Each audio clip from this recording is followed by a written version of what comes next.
y llegaron a hacer algo grande, como fue cerrar esa cantera para que no se volviera a destruir más ni hacer más daño y poder vivir más dignamente, todo, como creo que se merece todo ser humano, y no destruir lo que nos da la vida, que es el entorno en el que vivimos. Y le estaré eternamente agradecida.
En el siglo XIX, a raíz de la desamortización de Mendizábal, en el primer tercio del siglo, la familia Murcia se hace con tierras por toda Santomera, en el campo, en la huerta, y este monte lo que va a hacer es arrendarlo a alguna familia. Y entonces los usos que se le dan a partir de esa época, ¿cuáles son?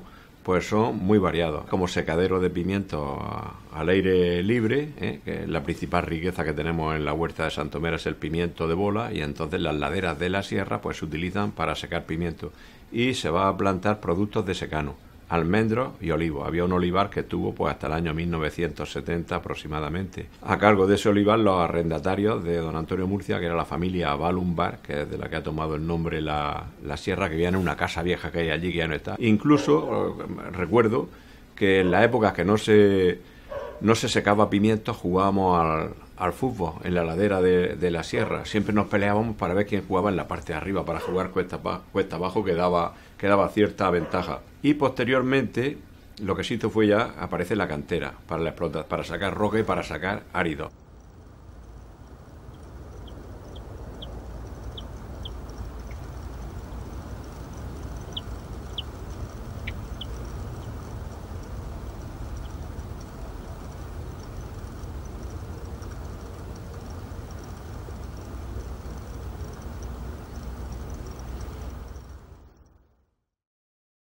Hay gente que trabajó en esa cantera en los años 20 y tantos, posiblemente fuera en la dictadura de Primo de Rivera. No tengo la fecha exacta, pero sería por esa fecha cuando comenzó a explotarse la cantera. Eso trajo problemas con el paso del tiempo. Producía deterioros en las viviendas que están aquí en la parte de Santomera, que está más cerca. El tráfico, cuando estaban muy cerca de la carretera, lo cortaban 2 o 3 veces algunos días para poder disparar los explosivos, porque caían piedras de un tamaño enorme a la orilla de la carretera. Y entonces, claro, ante esa problemática, incluso algún vecino estuvo, la familia Espinosa, pues incluso les cayó uno casi prácticamente dentro de la casa, que vive allí en la ladera de la sierra.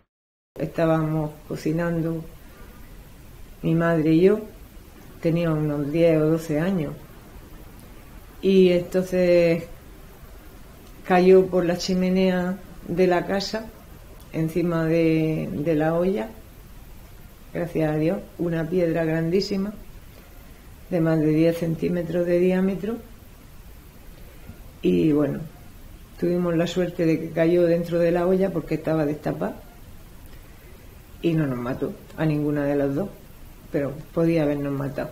Luego las piedras también caían continuamente en otros sitios de la casa. Estando dentro del aseo, a mí me cayó una piedra, pero esta es la velocidad y la fuerza con la que salían despedidas que rompieron las uralitas más de una vez. Piedras a lo mejor que tenían pues 7, 8 centímetros, eran de pico, y otras inclusive más pequeñas que no llegaban a romper las uralitas, pero que el susto no te lo quitaba nadie. Cuando oíamos la sirena, que fue lo último que pusieron, una sirena, porque al principio no había sirena. Al principio solo era que bajaba un hombre, cortaba el tráfico, pero el tráfico como diciendo, barré no va, pero sin nada más. Es decir, que como te pescara en medio, allí te habías quedado, no sabías dónde meterte.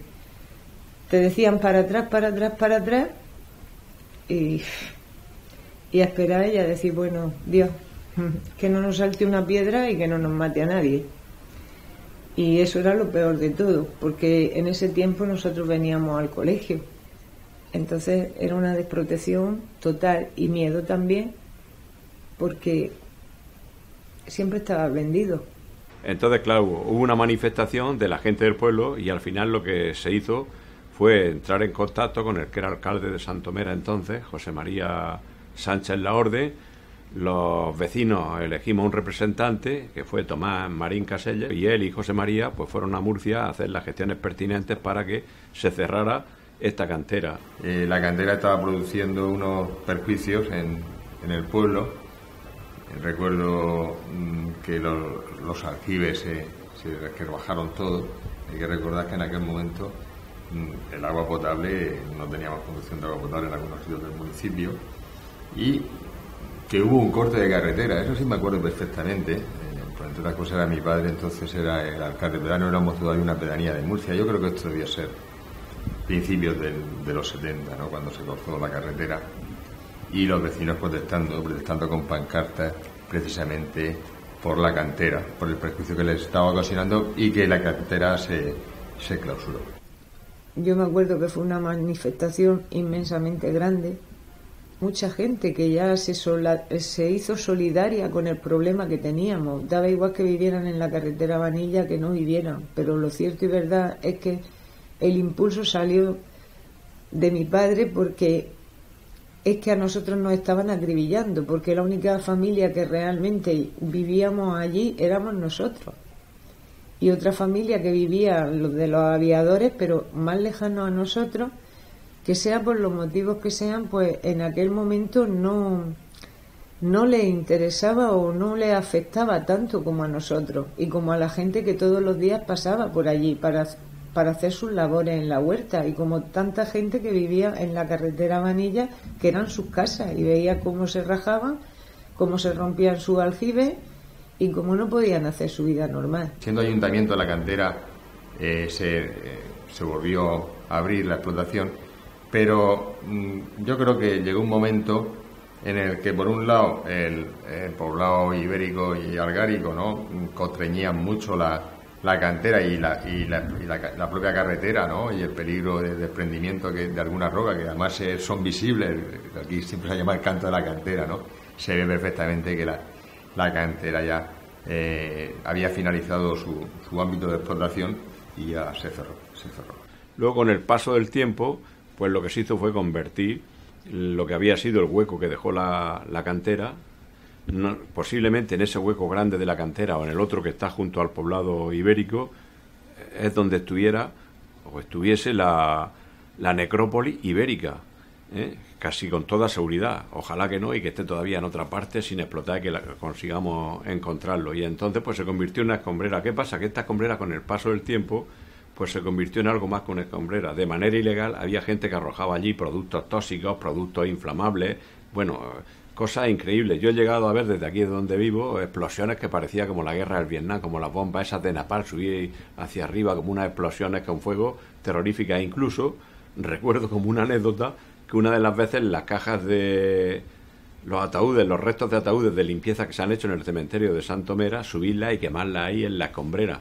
Y el viento trae las cenizas de la madera hacia aquí, hacia la casa. Si te descuidabas te podías comer una paella si la estabas cocinando con la ventana abierta, algún resto de algún ataúd. Eso exagerando un poco. Yo creo que fue sobre el año 2000 cuando se decidió que podía servir de escombrera municipal.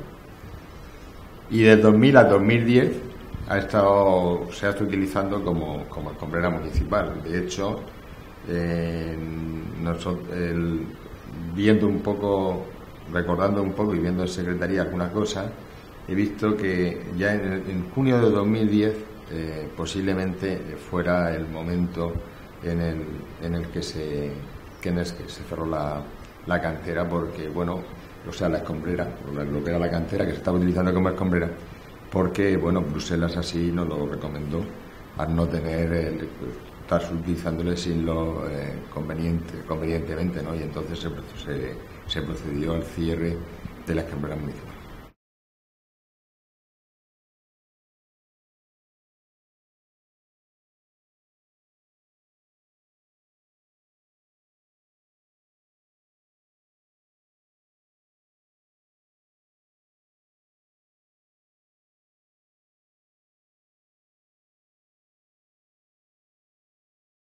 Está aprobado el expediente de Vic desde el 2000, desde el año 2000. Primero se incoó el expediente, estuvo ahí un tiempo y luego se publicó en el año 2000. La máxima protección quiere decir que esos restos no se pueden tocar, no se puede construir, no se puede roturar las tierras, no se pueden vender sin permiso de la comunidad autónoma, es decir, tienen la máxima protección, es decir, que son restos muy importantes. Imagínate que la máxima protección es la Catedral de Murcia. Y esto tiene mucha importancia porque hay dos yacimientos ahí juntos que desarrollan varias culturas. Está el yacimiento algárico, la parte algárica, y la parte ibérica. La parte ibérica tiene niveles de bronce final, que es como la continuación del Argar, de la cultura del Argar. La cultura del Argar se desarrolla solo aquí en el sureste español, en la edad del bronce. Está formado por un poblado argárico en la parte de lo que es, digamos, el rellano entre los dos picos rocosos, y luego el que está más alto, más cercano a la carretera y más próximo a lo que es la cantera, que luego con el tiempo ha seguido avanzando, que es el poblado ibérico.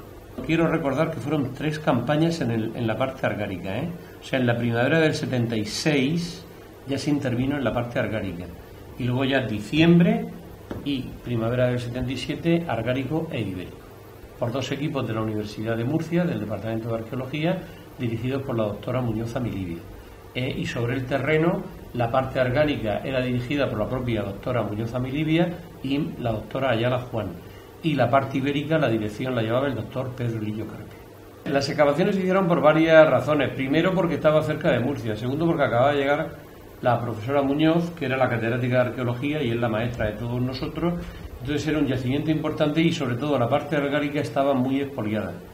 Y aprovechando que eso estaba expoliado y era conocer la entidad que tenía el yacimiento, y una vez que se llegó y se vio la parte argárica, se comprobó que en la parte de arriba, en la prospección, había también un yacimiento ibérico y que cerca estaba la cantera. Los yacimientos se excavaron muy poco, pero salieron cosas muy interesantes, hicieron que se protegiera, además por el peligro que corría con la cantera, que estaba ahí cargándoselo todo.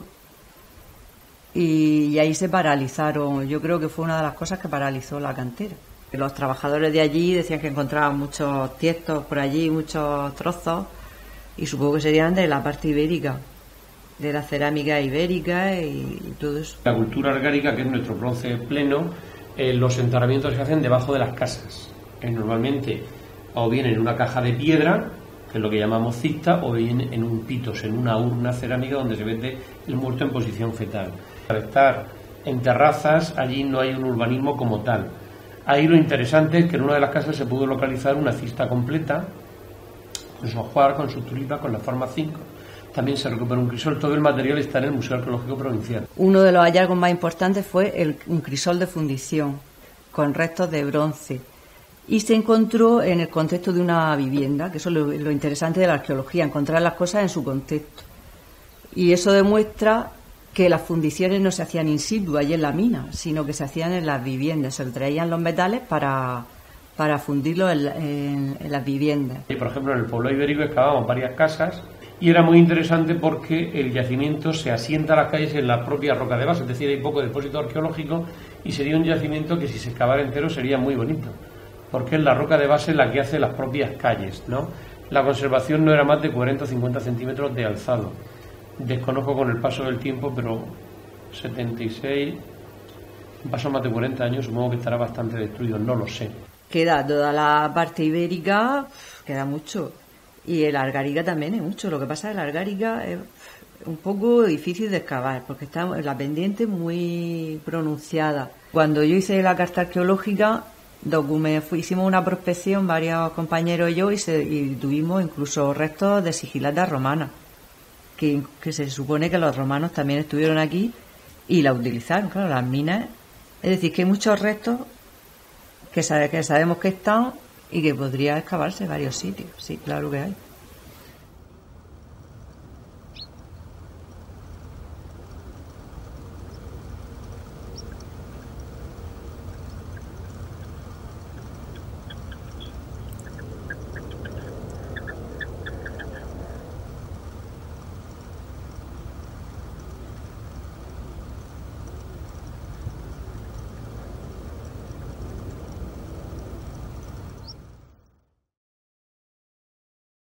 La verdad es que nosotros a nivel local no tenemos desde el ayuntamiento medios materiales ni humanos para hacer una prospección, puesto que no tenemos técnicos arqueólogos que estén dedicados a este tema, pero sí que desde el ayuntamiento apoyamos todas las acciones que tanto asociaciones como universidades o cualquier organismo público quiera emprender para poner en valor la cultura y nuestra tradición.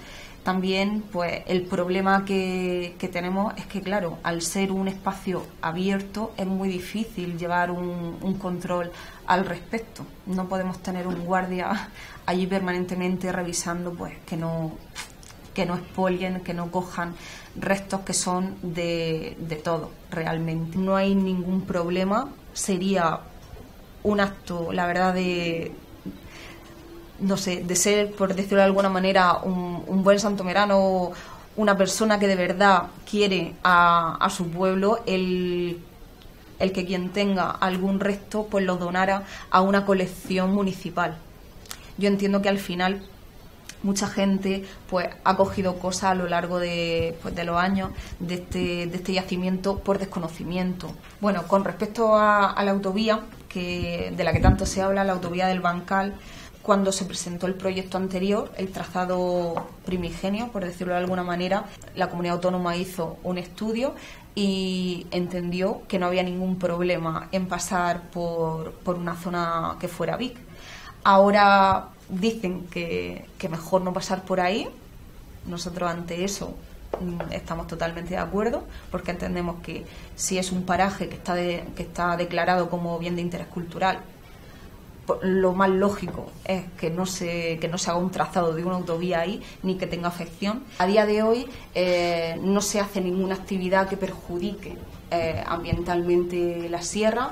De hecho, intentamos llevar un poco una vigilancia para evitar que la gente, que a veces pues no tiene mucha conciencia ambiental, deja abandonadas pues sacas de escombros o cualquier tipo de material, y de vez en cuando pues tenemos que hacer limpiezas periódicas para evitar que se vayan acumulando más desechos. Pues tener un pequeño museo, un centro de visitantes donde poder hacer charlas, donde poder enseñar a los colegios, a los institutos toda la historia de la zona. Pero claro, al ser un bien privado deberíamos llegar a un acuerdo. Sí que es cierto que en ese sentido el Ayuntamiento de Santomera es un ayuntamiento pequeño y los recursos con los que contamos no son muchos. Entonces ahí sí que nosotros pues siempre estamos luchando y pidiendo a la comunidad autónoma que nos den más recursos económicos para afrontar todo este tipo de proyectos que requieren mucho dinero. Aquí hay varias vías. O hay investigador que esté dando el follón a la administración porque le interesa investigar, pero es muy difícil que la administración de motu propio se dedique a excavar un yacimiento porque tampoco tiene excesivos medios, podríamos decir. Y podemos sacar el caso de lo que tenemos muy cerca, que es el Castillo de Monteagudo o el Castillejo, que es un pedazo de monumento declarado desde 1931 y sigue el Castillejo en concreto abandonado. Aquí en Santomera todas las autoridades han tenido muy abandonado el patrimonio en general, no solo aquello, sino también tenemos la mina, que también es importante, porque es de la misma cultura, de la cultura del Algar, y también está súper expoliado y abandonado.